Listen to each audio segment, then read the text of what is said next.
नमस्ते बच्चों। चलिए आज हम लोग फिर से मानक हिंदी व्याकरण एवं रचना से एक नया अध्याय पढ़ते हैं। पाठ 22 वाक्य रचना की अशुद्धियाँ, एरर्स ऑफ सेंटेंसेस। क्या है ये वाक्य रचना की अशुद्धियाँ? ये अशुद्धियाँ कैसे होती हैं, किन स्तरों पर होती हैं, इनके बारे में ही हम समझेंगे और जानेंगे। हालांकि लाइव क्लास में मैंने यही टॉपिक एक्सप्लेन किया था। जिन लोगों ने लाइव क्लास नहीं किया है वो अपना वीडियो देखकर समझें। व्याकरणिक नियमों की जानकारी के अभाव में वाक्य रचना में अशुद्धियाँ हो जाती हैं।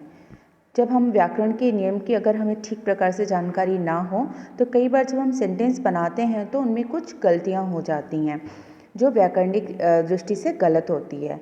वाक्य रचना में होने वाली अशुद्धियों को मुख्य रूप से 4 भागों में बांटा जा सकता है। ये जो अशुद्धियाँ हैं, ये जो गलतियाँ हैं, किन स्तरों पर होती हैं तो उसको 4 भागों में डिवाइड किया गया है। पहला है पदक्रम संबंधी अशुद्धियाँ।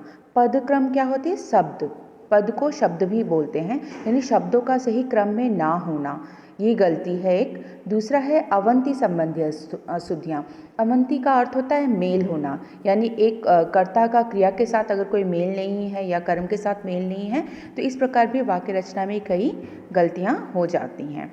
तीसरा है रूपांतरण संबंधी अशुद्धियाँ। जब वाक्य को ट्रांसलेट करते हैं तब हम गलतियाँ कर देते हैं। और अन्य छोटी बहुत अशुद्धियाँ हैं जिनका टॉपिक नहीं दिया गया है, आगे हम लोग इसे डिटेल्स में समझेंगे।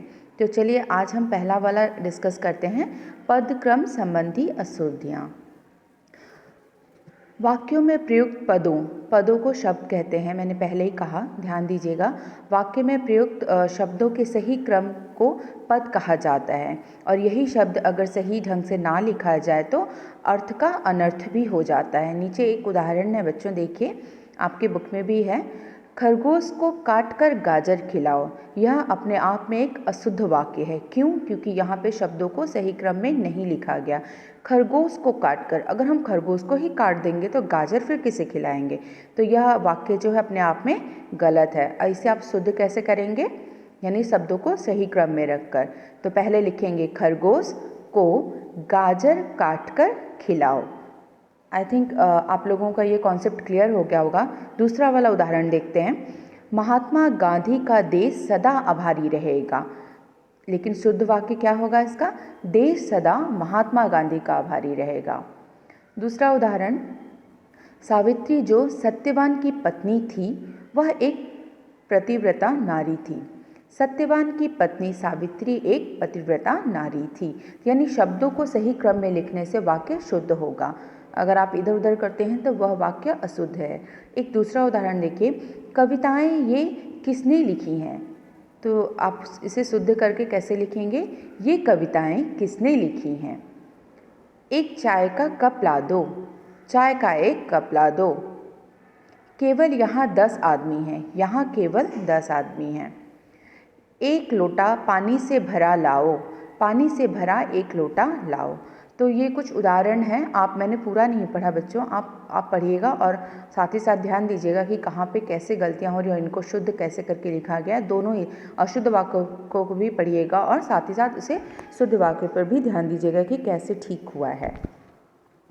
नेक्स्ट टॉपिक है दूसरा वाला, अवंती संबंधी अशुद्धियाँ। अवंती क्या है? अवंती का अर्थ है मेल। अवंती संबंधी अशुद्धियाँ मुख्य रूप से कर्ता, क्रिया, विशेषण, विशेष्य की संज्ञा, सर्वनाम आदि की अवंती से संबंधित होती है। यानी कि अगर कर्ता क्रिया का संबंध नहीं है एक दूसरे से, या विशेषण विशेष्य से कोई मेल नहीं है, संज्ञा सर्वनाम से कोई मेल नहीं है, तो इनमें अवंती संबंधी अशुद्धियाँ आ जाती हैं वाक्यों में। जैसे आइए इसे हम लोग उदाहरण से समझते हैं। कुछ नियम भी हैं इसके। पहला देखो, कर्ता क्रिया की अवंती। अगर कर्ता और क्रिया में मेल ना हो तो कैसे गलती हो जाती है वाक्य में? यदि कर्ता परसर्ग या विभक्ति रहित हो, यानी जो नाउन है उसके साथ कोई विभक्ति नहीं लगी। विभक्ति क्या है? वो का, के, लिए, द्वारा, ये सब, ठीक है।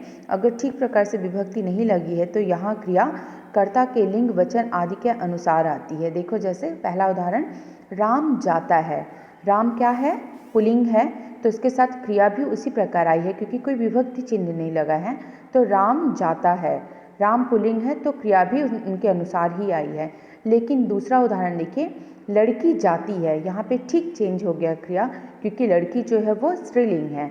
स्त्रीलिंग होने के कारण क्रिया भी उसके अनुसार बदली है। तो क्रिया कर्ता का और क्रिया में दोनों में मेल है, इनमें मेल है, इसलिए यह अवंती संबंधी जो वाक्य है ये सही है। लेकिन कई बार गलत हो जाता है, तो ये एक गलती है कि कर्ता क्रिया में कि अवंती सही से ना हो, तो यानी उनका मेल ना हो। लड़के जाते हैं, लड़के नंबर ऑफ क्वांटिटी में ज़्यादा हैं, बहुवचन है यहाँ पर, तो क्रिया भी उसके अनुसार आएगी। लड़के जाते हैं, जाता है नहीं होगा या जाती है नहीं होगा, बल्कि क्या होगा, कर्ता के अनुसार लड़के जाते हैं। तो बच्चों आज आप यही समझेंगे यहीं तक, और लाइव क्लास में इसके आगे का टॉपिक मैं समझाऊंगी आज ही, तो काइंडली लाइव क्लास ज्वाइन करिए। धन्यवाद।